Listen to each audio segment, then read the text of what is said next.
I'm better than you, and that's the most important thing. Like, I think the number one indicator, they're scoring a converted try less in the games. I think it was 12 games I counted with Lockie Galvin there. The data, the numbers are pushing the Warriors to win by a converted try.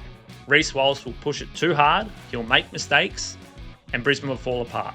Hello and welcome back to Ahead of the Game Sports Chat. It's Sports Pez Jez over there. Tuck Sports Takes for bets.com.au, where you find your game previews, tips and predictions completely free. All the best experts, or we call ourselves the best. We'll get into that today if we are the best. If you haven't already done it, subscribe to this channel and check out the bets.com.au YouTube channel as well. There we go more in depth about specific tips and picks and odds and all that kind of stuff for each individual matchup. Here, Jez, it's a sports chat, and we're going to chat this week about NRL Finals. Yeah, huge week of footy in general in Australia. Super duper excited about it. It's the best time of year, September. We see who are actually the goods and who's just sort of crawled their way in and aren't really quite there yet. You trying to have a dig at the Dockers or what? I thought we were saving that for the other show, but I can slide them in there, here and there. Just the mighty Suns are going to win their first premiership in their first finals.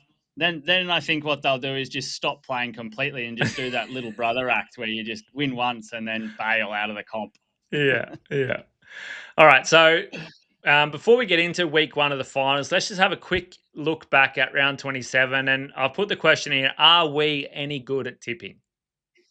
Yeah, we're all right. I'm better than you, and that's the most important thing. Like, I think I took an early lead. You crawled your way back there, and then I just pulled away in the end, mate. You're a faker.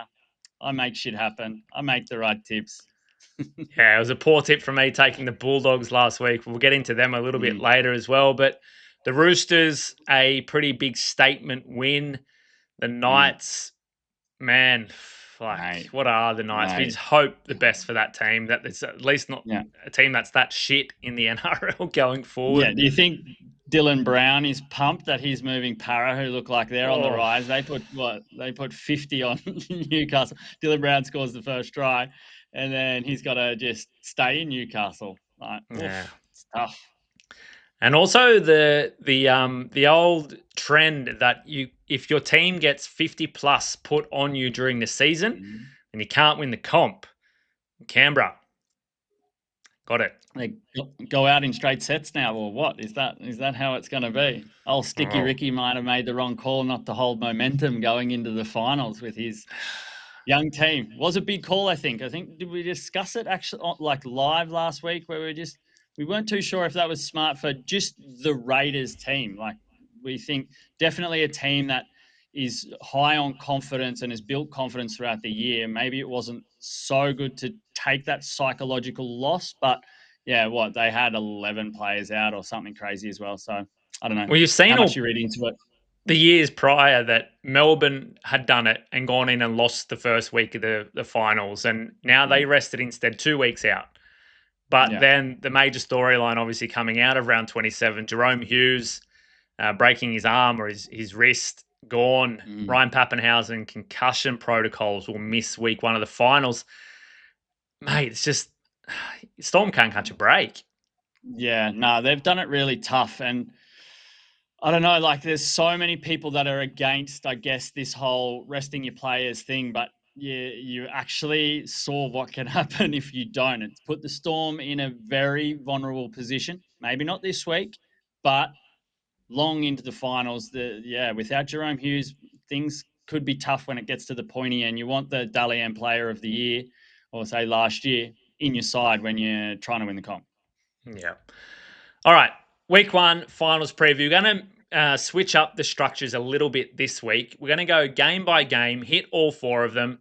You're going to kind of lead two, I'll lead two. We've got some stats, some graphics, some good trends and stuff to kind of pick apart for each game and speak a bit about why we believe it might go in one direction or the other. Do you want to head off with the Dogs or the Storm up against the Dogs?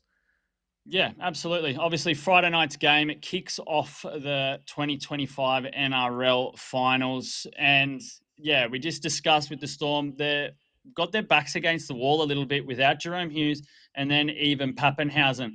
But I'm going to put a big but there because there's like a couple of reasons why. Jerome Hughes was missing, obviously, for I think 5 or 6 weeks prior to this last game of the round, and I'm pretty sure the Storm went 5-1 or 4-1. So was a big problem for them earlier. Jerome Hughes missing almost equal to loss for the Melbourne Storm, but they've worked out the formula now. Obviously, you've got Tyrone Wishart that comes in. Usually, it fills that spot in the halves. We've seen Cameron Munster take on a different role in the halves, hasn't been sort of running as much. Wishart's been the runner, and he's been focusing on the kicking, and it has worked. He was able to find Xavier Coates, which is probably the biggest threat, and Katoa with his kicking game, that short kicking game that Jerome Hughes, is like known for, and how the Storm have been successful in attack. So I feel like they've done that. And then also you've got Nick Meaney, like what a pickup, and the versatility of him just being able to slot into fullback all the time, and it's basically seamless now because Pappenhausen has had such a bad run with injury. It's been a little bit better this year, but he has been out here and there. So I think it's just they're basically just going to do what they do, and I think these two transition like injuries they're going to be able to overcome. But the biggest thing for me is I think the Storm are going to be able to still score some points, even though Canterbury's defense is good. But it's the stunting of the Canterbury attack that I want to sort of dive into more. And it's been since Lockie Galvin has come to the club. So we knew when Toby Sexton was there, the Doggies were on fire. They were a very, very different team. And then all of a sudden, the transition of Galvin into the halves has seen them play a completely different way. And we saw on the weekend against Cronulla, who, yes, have a good defense and it's been very strong, but they struggled to score points. And they're really, really struggling to score and even get into scoring positions since Lockie Galvin has come into the side. So you see just straight off the number one indicator, they're scoring a converted try less in the games. I think it was 12 games I counted with Lockie Galvin there, and 11 games when he wasn't there. Then there was an overlap game, which I didn't count at all, where he played like 20 minutes off the bench in the first game. But so straight away, it's 6 points difference. You can see the tries. It's a whole try less per game since Lockie Galvin has been there. And then even their opportunities. So Canterbury, we know how they sort of have come to rise is their ability to play this type of Penrith Panthers type game under Cameron Ciraldo of building pressure, playing the game at the right end of the field, and then obviously having a solid goal line defense.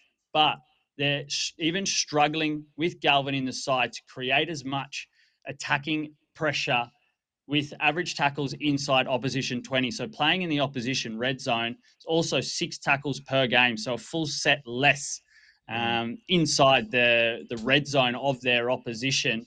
And then try scoring efficiency. So this is a stat that we, I guess, have put together trying to use these red zone tackles against tries. So it's obviously not red zone efficiency, but it's how many tackles, I guess, it takes for a team inside the red zone to score a try. But that means they can also obviously score from outside, hence it being try scoring efficiency and not red zone efficiency.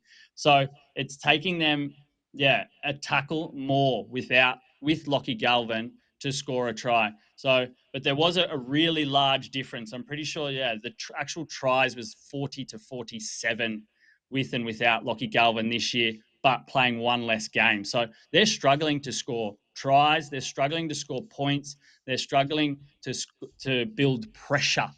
So that's where I see that where this game is actually going to be won and lost for the Melbourne Storm. Plus the Storm in finals at Amy Park. I just see it's going to be really, really tough for the Doggies to do anything. And the Storm's defense is still going to be intact with Nick Meaney at the back, able to organise, and Cam Munster there. The Storm defense, they're ranked first at home this season, allowing just 15.5 points per game. They're second overall in the season, but you look at just the last 5 games, they're down in 6th position. Do you feel that that will change now coming into finals? They're historically a good finals team. They've made grand finals, they've made prelims because their defense steps up a level in finals. Yeah, absolutely. And it was also the Roosters put 40 on them at home at Amy Park when they were resting their players. So I think that statistic can be a little bit skewed there. But yeah, Melbourne, this is routine for Melbourne. Melbourne have been in the finals, even though they haven't been winning obviously as much as Penrith. They've been there or thereabouts for, I don't know, almost as long as I can remember. But it's like, at least the last 10 years. So Craig Bellamy knows how to get his guys focused for the finals. They're going to be ready. They've had a whole week to prepare with this news with Pappenhausen and Hughes. I just see this being a routine win for Melbourne and the occasion being too big for Canterbury, who are struggling in attack. Yeah, I'm on board with you there, mate. A Melbourne Storm win. You reckon they blow it out, or it's going to be a tight one? No, I think it'll still be tight because the Canterbury defense is still good. Their goal line defense is phenomenal, and so I see just Melbourne being able to outscore them, but it's not. I wouldn't be picking a 13 plus here. It'd be more 1 to 12. Our predictive modelling, which we've had going the last few weeks, has Melbourne winning 26 points to 14. So right on that 12. Right on the cusp. Yeah. Give away nothing. The second game of the weekend, Jez, this is the elimination. The Warriors fell out of the top 4 and now have to host the Penrith Panthers, one of the most informed teams of the competition. How do you see this one playing out? Yeah, so I get the first 2, crack at the first 2 games. I don't know. It's a little bit of a similar story here. It's Panthers. I don't think you tip against the Panthers in the first week of the finals. I'm not sure if they have lost, but yeah, they sort of stumbled a little bit at the end of their season. They didn't have the same momentum that they had maybe, I don't know, a few weeks out, but they're coming into the finals. They know how to prepare. Yeah, they've got a couple of young guys there, but I think this is also another sort of routine win for, still in my opinion, I don't know. Yeah, still in my opinion, the favourite. I guess I'm not as 100% sure as I was a month ago, but I still think that they're definitely going to be able to do enough to likely win the prelim and make the grand final again.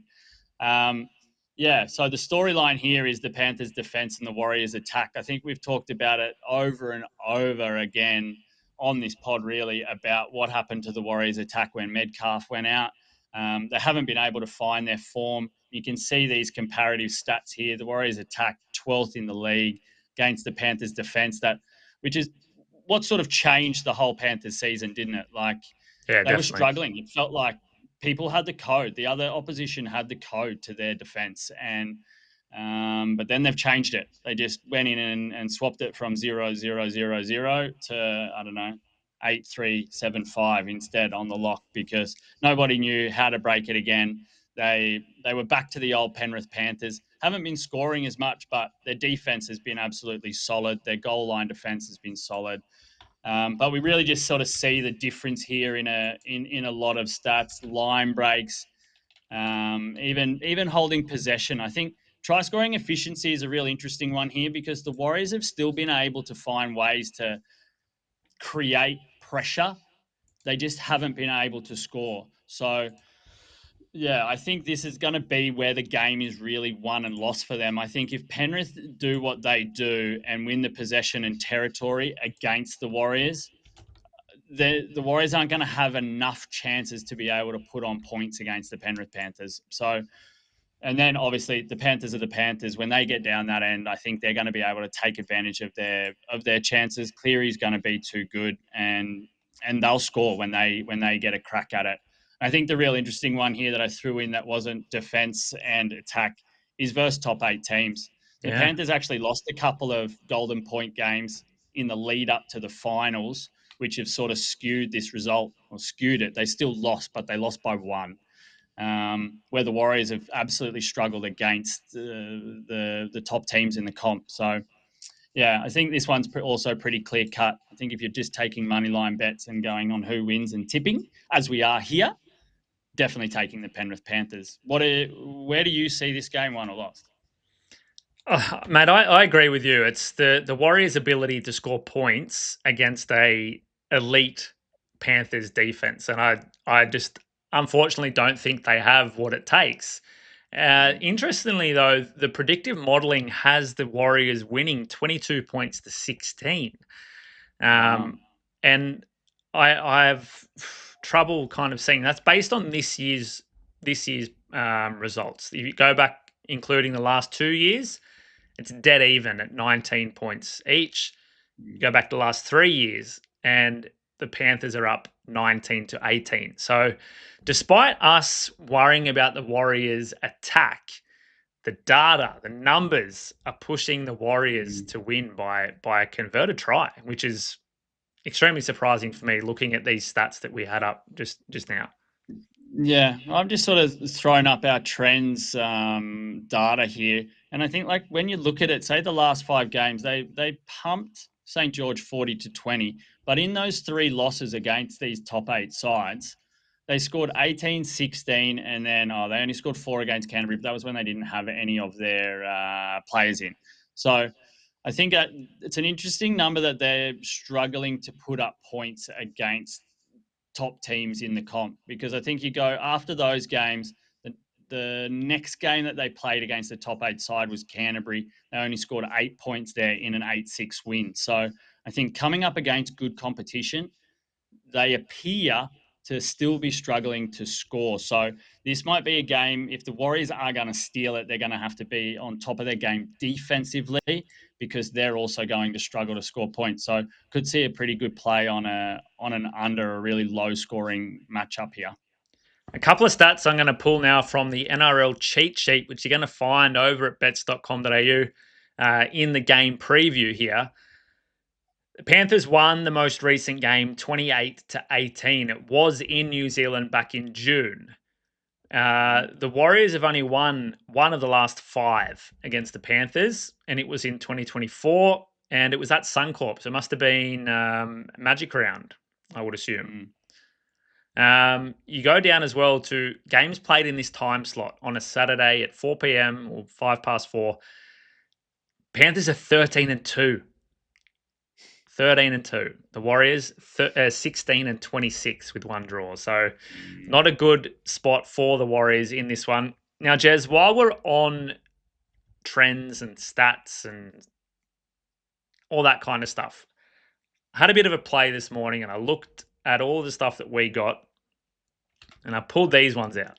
There's a lot to look at here. This just now. I saw this actually online now. I'm impressed. Well done. It's on the NRL News Facebook side page, and there were a couple of things that I found interesting. So the win-loss draw for the favourites, 63%. I think it's roughly in line with what you would expect the favourites to win outright, 63% of the time. Favourites had a higher win rate of 13 plus margins than 1 to 12. So 10 more games they won with a larger 13 plus margin than the 1 to 12. Obviously the opposite there for the underdogs, winning closer margins. But now we get into the interesting one. The underdog covered the line at 52.9% this season, which is unheard of. And then you go further into the underdog at home, and they covered 63% of the time. Huge. So that relates directly to this Warriors game, where they're the underdog at home in the first finals. Predictive modeling is going in their favor. And this is like, oh, what are these numbers saying? What's the data saying? And it scares me a little bit. It's saying that they're going to cover the line. Is it really saying that they're going to win the match? Not quite sure. Very true. Very true. Some other interesting ones on the totals: the margin 1 to 12 and the margin 13 plus across all games 50-50, only 2 games the difference. Isn't that insane? Yeah. The home team had quite a big win difference against the away team, 115-88 with the one draw there. So home teams obviously a lot, or the home ground advantage played quite a large role this season, which is I think a little bit larger than what it has played in recent years. The totals under and over. This one is just extremely interesting. This year it turned out, as you see there, 54% to 46. Jez, over the last 7 years, so back to 2019, there's been 1,402 games played. It's exactly 50-50 to the under and over. Exactly. 701 games each way. That is insane. It's unbelievable. Like how good are the bookies? That's why gamble responsibly, as we all like to say, because that's nuts. Yeah. It's like flipping a coin. It is. It's unbelievable. And it just shows what data is and how data regresses to the mean, and why we try to include as much data as we can into our tips and our previews and our way of thinking, because it does make a difference. Now, the third game of the weekend, Jez, it's the Sharks. Cronulla Sharks hosting the Sydney Roosters, 2 teams that had some pretty good wins to finish off the regular season. But the Sharks never really in contention for the 4 if you really look at their form.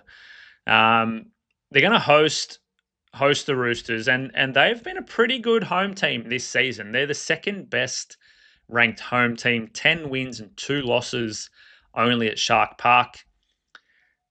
The question is, how have they done both of your teams go out in the first week of the finals, Rhinos?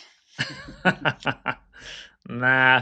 The flat track bullies, as we've called them all season long, Jez, the Cronulla Sharks. And I think here, looking at the stats or what Cronulla have done over the course of the season and comparing that against their strength of schedule or their opponents, and then more specifically looking at maybe the last 5 games. And here I think you can get some pretty good insight. The Sharks, they're third in scoring, second in defense. The Roosters, they're first in both of these over the last 5 games. Okay, well, that's pretty good. You know, Sharks look very good in that spot. But who have they played? The Cowboys? Shit. The Dragons? Shit. The Titans almost got the wooden spoon. The Knights, they got the wooden spoon. And then the Dogs in the last round of the year, and they're essentially falling off a cliff in attack. The Roosters haven't had like an extremely difficult in comparison, but they had played the Dolphins. The Dolphins are a high-scoring team. Also played the Bulldogs. Played the Eels, who have reinvigorated themselves since Mitch Moses came back. The game they lost. The Melbourne Storm, obviously with the players rested, and they flogged the Rabbitohs. So both teams are 4-1 record in the last 5, but a completely different set of opponents. Do you read anything into that straight up? Yeah, well, like, I don't know. It makes me feel, sorry to say for you, it makes me feel still a little bit less confident about what the Roosters are, because they played against sort of the competition that they have played against. But they've been putting teams away, and that's the difference. I probably am a little bit more worried about that number 1 in defense more than I'm worried about the number 1 in attack, because even when you're playing against a weaker side, you've still got to be able to put points on them. And they've certainly done that in an emphatic way. So I think it is pretty much, that's where I stand with the Roosters, and why they're a wild card for me in this whole final series, is because they can put up as many points as they, I don't know, not want, but a lot of points against any competition. They've definitely got the strike power there. They've got so many weapons on all over the park. And then you've got James Tedesco, who's an absolute hero and a legend. And I don't know, I've fallen a little bit in love with Tedesco more and more this season, because I just think what he can do at the age that he's doing is phenomenal. Yeah. Going further down in the stats here, try scoring efficiency, as we've said, is something that is quite important when we look at it. And the Roosters have gotten their number down to 4.3. So they're not getting into the opposition 20-meter zone at an extremely high rate. They are, I think, down in quite a low number. I'm just bringing it up here. This actually 17th in the league at getting into opposition 20. But when they're there, they score at an extremely high rate because they score a lot of tries from all over the park. So 4.3 tackles inside 20, and the Roosters are scoring a try. The Sharks up to 6.6. They are one of the teams that get tackled the most, 36 tackles per game in the opposition 20, but down in 12th in that efficiency because it takes them so long to build the pressure and to get over the line. And looking at these last 5 games, Jez, the numbers have changed quite dramatically for these two teams. The Sharks, they've regressed. So they were better in all their games up until these last 5. They had a better average of getting into the 20, a better average of scoring while they're there, and it's become worse in the last 5 games, despite playing two of the 3 teams essentially that could have had the wooden spoon. The Roosters, they've gone the other direction. They've gotten better over the last 5 games. Their efficiency has improved, and they've been able to get into the 20 at a higher rate over the last 5 games compared to the games before. So I think they're trending in the right direction, the Roosters, to win this game over the Sharks and send the Sharks packing once again. The prime time Saturday record definitely speaks for itself there. 23-8 for the Roosters, 11-22 for the Sharks. Yeah, I think that's like hitting the nail like right on the head with what we said about the Sharks, just and comparing, say, maybe both of them had a weaker schedule in these last 5 games or fairly soft. But you look at those statistics and it's like, okay, well, the Roosters had no problem scoring. Nope.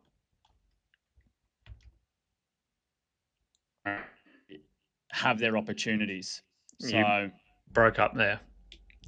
The Roosters had no problem in scoring, then you froze until right now. Okay. What do you want me to do? If you can go from the Roosters had no problem in scoring and then whatever you were going to say. Yeah. The Roosters had no problem in scoring against this sort of weaker and softer competition, where the Sharks still had problems, even though they were up against weaker teams. They're getting chances to score, but failing to score. Roosters' defense is top class. The Roosters aren't having any problems. So, yeah, it's crazy we're agreeing on everything through here, but I agree. The Roosters should be able to get past the Sharkies. Yeah. And it'll be good night once again in the first week of the finals for Cronulla. Yeah. Final game of the weekend, it is the Canberra Raiders, the minor premiers, taking on the Brisbane Broncos, and a team that kind of slotted into the top 4 late in the season to set up this matchup. A matchup, Jez, that just gives you feelings of the early to mid-90s when these two teams were just, the pinnacle of the ARL as it was back then. The likes of Mal Meninga and Ken Nagus and Brett Mullins and those guys for Canberra and Alfie Langer and Kevin Walters for Brisbane and, those guys. Shane Webke was probably playing. Was he still maybe coming off the bench at that age? Yeah, still around. But so many great players. Webke was later. Must have been someone else there. Lazarus, did he play for Brisbane at that time? Or was he in Canberra at that time? Anyway. I've decided to look at some key defense versus attack stats in this matchup. And I put them two stats that we kind of look at a fair bit. Run meters and obviously the try scoring efficiency. It's featured heavily in this program. Run meters, I believe, are one of the most important factors in determining how successful a team has gone during a game. You can look back through all the season's games. If you're a team that has won the run meters battle, you are more likely to win the game. It's simple as that. The data doesn't lie because you're getting up the field, you're getting into scoring position, and you're often restricting your opponent from doing the same. You look at these stats here, Jez. The Raiders' defense is 8th in run meters.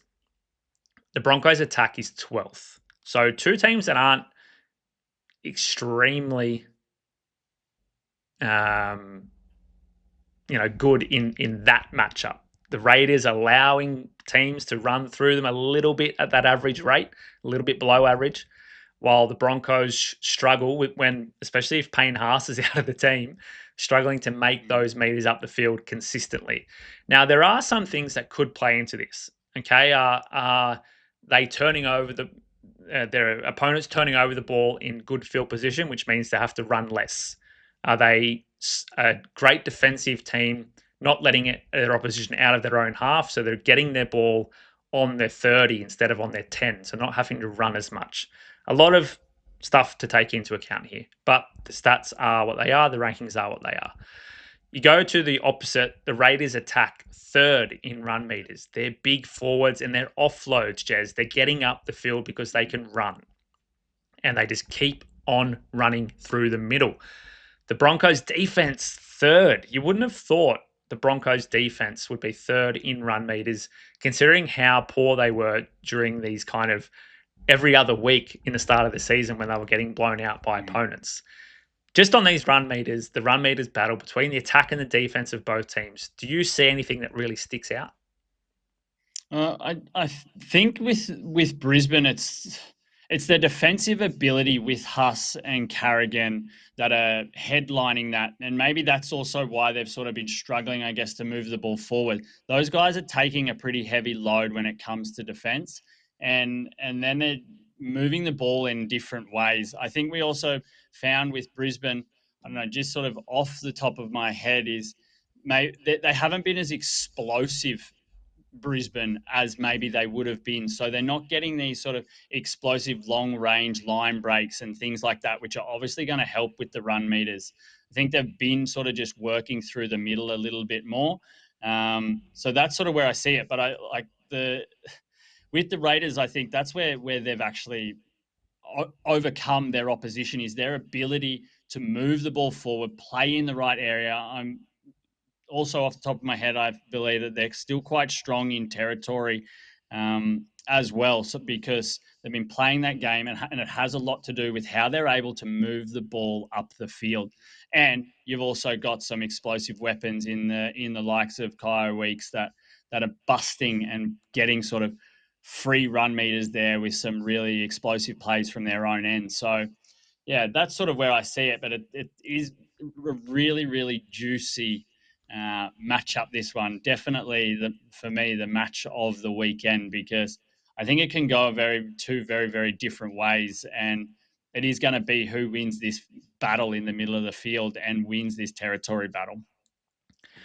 I think the Canberra defense, if they turn up and they can play to this level where they restrict the Broncos' attack from putting the pressure on to score tries, here they're the 2nd ranked defense for opposition try scoring efficiency, I think Canberra win the game, because Brisbane rely on explosive, dynamic plays from Reece Walsh.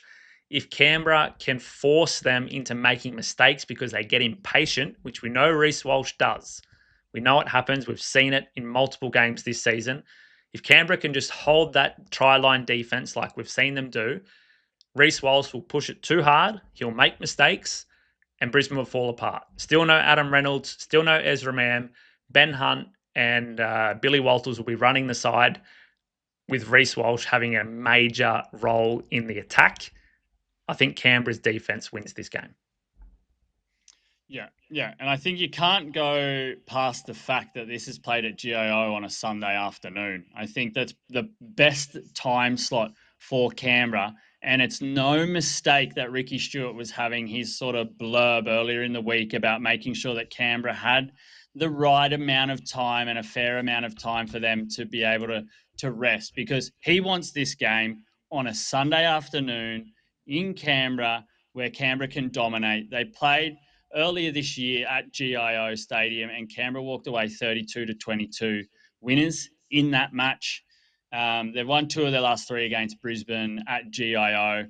Canberra have like an okay record if you look at it since 2019, just against Brisbane. So they've won 4 of the last 7 games against Brisbane. So yeah, I think it's a good opponent for Canberra, and yeah, it's going to be an absolute cracker on Sunday, Arvo. Well, there you go. All 4 games have Are been. you tipping Canberra? Are you I'm tipping tipping Canberra? Are Canberra. you saying that's where Canberra is going to win? Yeah, me too. Yeah, yeah. Me too. All games dissected. We are on Storm, Mm? Panthers, Panthers. Roosters, Mm? Mm. Raiders. We ride together, we die together, brother. Apparently, in this round, we'll see how we go. That's it. Perfect. Don't forget, head over to bets.com.au to get your full game previews completely free. You get the NRL cheat sheet there as well. Jez, anything else to add, buddy? No, just hang with us and stay ahead of the game.